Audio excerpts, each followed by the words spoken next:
अस्सलामुअलैकुम जी तमाम दोस्तों नू तमाम मेरे भाइयों नू। मैं जनाब मोहम्मद आसिफ खिची थानू अपने यूट्यूब चैनल किसान पाकिस्तान में खुश आमदीद करना।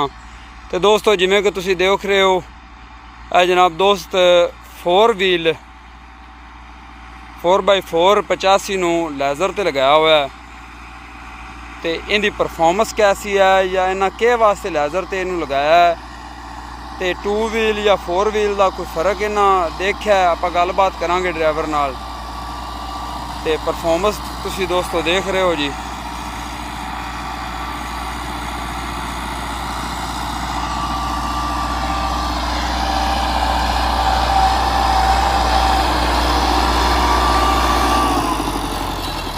दोस्तों आप हम ड्राइवर नाल गलबात करने हैं जी।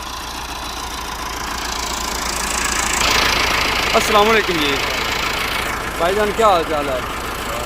अपना नाम दस दो जी, तारफ करा दो अपना। मोहम्मद यासीन।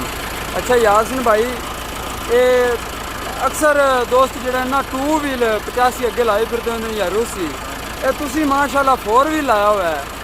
ये की वजह है कि पर 4 व्हील लाया हुआ है जी?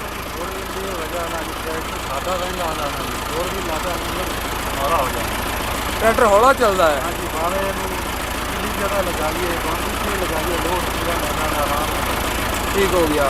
तो ट्रैक्टर अगर किधर किराया ज़्यादा भी लग जाता है, इनू कोई परवाह नहीं होती। ठीक है, तो इहदे कोई तेल की भी बचत होती है। ड्राइवर का नाम है जी मोहम्मद यासीन। तो मोहम्मद यासीन ये फरमा रहे हैं जी कि ये 4 व्हील लावन का मकसद ये है जी, साड़ी जी ज़मीन है ना, वो इन्हों की ज़मीन कोई नीवी उच्ची या किधरे ज़्यादा देर हो जाती लेज़र किते नू ते ज़्यादा मिट्टी खिंचनी होए तो जनाब 4 व्हील उत्थे फिर ट्रैक्टर तंग नहीं हुंदा।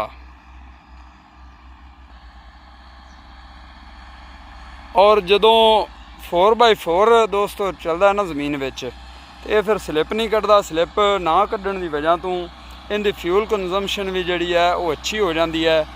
पर घंटे के हिसाब नाल या पर एकड़ के हिसाब नाल फ्यूल कंजम्पशन कम हो जाती, खर्चा कम करता है ट्रैक्टर। और अगर 2 व्हील होवे तो खर्चा ज़्यादा करता है। तुसी दोस्तों देख रहे हो ट्रैक्टर की चाल बिल्कुल स्लिप नहीं मार रही हैगा, तो पानी तरह ज़मीन के उत्ते जनाब तरदा जाता है। धूल दोस्तों बहुत है।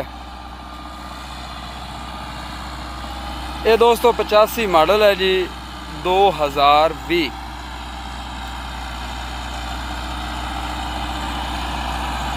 और जनाब इस वीडियो के नाल अपने भाई आसिफ जी दो इजाज़त। इंशाअल्लाह जी अगली वीडियो ना फिर मिलांगे। अल्लाह ने के बान रब रखा जी, जीने बसते रहो।